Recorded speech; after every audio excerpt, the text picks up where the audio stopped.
I can tell you how to get to Sesame Street Land in SeaWorld Orlando. In this video, I will give you an overview of the rides and things there are to do here. This area is behind Big Bird's nest. There are interactive games here, and there's some Sesame Street characters that will pop up on the screens.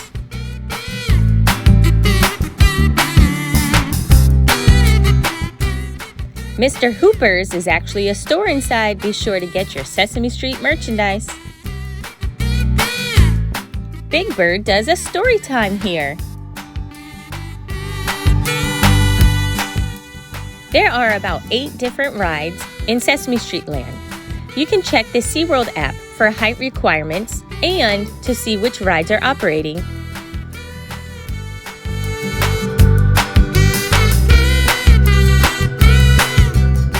There is a fun splash pad area here, just in case you want to bring an extra change of clothes.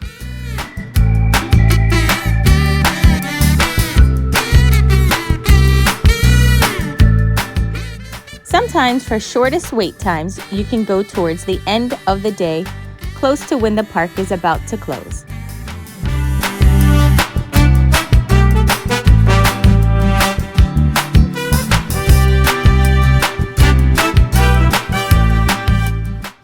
This popular playground area is shaded and a nice little break from the heat. Various Sesame Street characters do meet and greets inside this building. We'd love for you to subscribe to our channel, More Time Together, and be sure to check out our playlist titled Theme Parks for more clips of character meet and greets, the parade, and seasonal offerings. Thanks for watching. More time together.